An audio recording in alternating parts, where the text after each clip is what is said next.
চলে গেছে, আর আজকে না বাসা পুরোই ফাঁকা, বুঝতে পারছো? শুধু তুমি। ওখানে চলো। আরে শোনো না, বলতেছি আজকে কিন্তু দুজন খুব মজা করব, ঠিক আছে?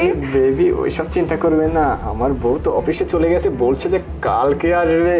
আর আমাদের বাসায় যে কাজের মহিলাটা আছে না, হিমানি, ওকে আমি বাসায় পাঠিয়ে দিছি। তোমার কত বুদ্ধি বাবু। আরে বুদ্ধি হবে না, আজকে শুধু তুমি আর আমি, বুঝতে পারছো? ঠিক আছে বাবু, তোমাকে না তুমি খুশি করে দেবো, ঠিক আছে? আচ্ছা সমস্যা নেই, যাই হোক এখন আমাদের কাজ আমরা করি, চল। ঠিক আছে চলো।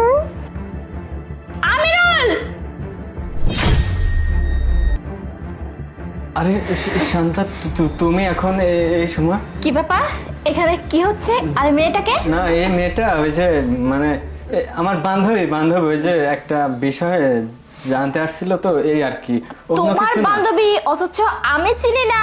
কই, আমি যখন বাসায় থাকি তখন তো নিয়ে আসো না, আর আমি বাড়ি থেকে চলে আসছি তখনই তুমি তোমার বান্ধবীকে ডেকে নিয়ে আসছো। কি এমন না, দরকার? আসলে হয়েছে কি, ওই যে তুমি যখন অফিসে চলে যাও, মানে ওর কাজটা এখনই জরুরি, এই জন্য আসছে। আসলে তোমার বলার সময়টা থাক, আইনি- আর কিছু বলতে হবে না। আমি যা বোঝার আর যা জানার না সব কিছু জেনে গেছি। সকালে যখন আমি এখানে বসে বসে ল্যাপটপ টিপতেছি না, তখনই যে তুমি তোমার গার্লফ্রেন্ডের সাথে ফোনে কথা বলতেছিলে, তোমার গার্লফ্রেন্ড তোমাকে বলতেছিল যে তোমার ওয়াইফ যায়নি, তখন আমি সব কি- কিছু কি- শুনে কি- ফেলেছি। কি বলতেছো তুমি এসব আর আবল কথা? কি করে শুনেছি? হিমানি আমার কানে হেডফোনটা লাগিয়ে দিয়েছে। দেখো, একই হেডফোন তোমারও কানে আছে। সি সি সি সি, আমার তো লজ্জা হচ্ছে। বাড়িতে বউ থাকা সত্ত্বেও তুমি অন্য একটা মেয়েকে নিয়ে এখানে পরকীয়া করতেছো, হ্যাঁ? শান্তা, কি বলবে তুমি এখন? তুমি আমাকে মিথ্যা কথা বলবে আর আমি তোমার কথা বিশ্বাস করব?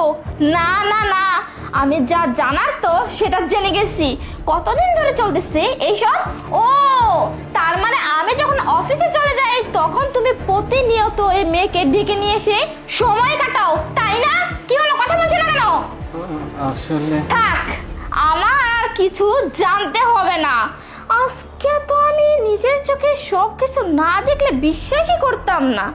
ঠিক আছে, যেহেতু তুমি এই মেয়ের সাথে থাকতে চাও, তাহলে আর কি বলবো, আমি তোমাকে না হয় ডিভোর্সই দিয়ে দেব। কারণ কোনো বেঈমান মানুষের সাথে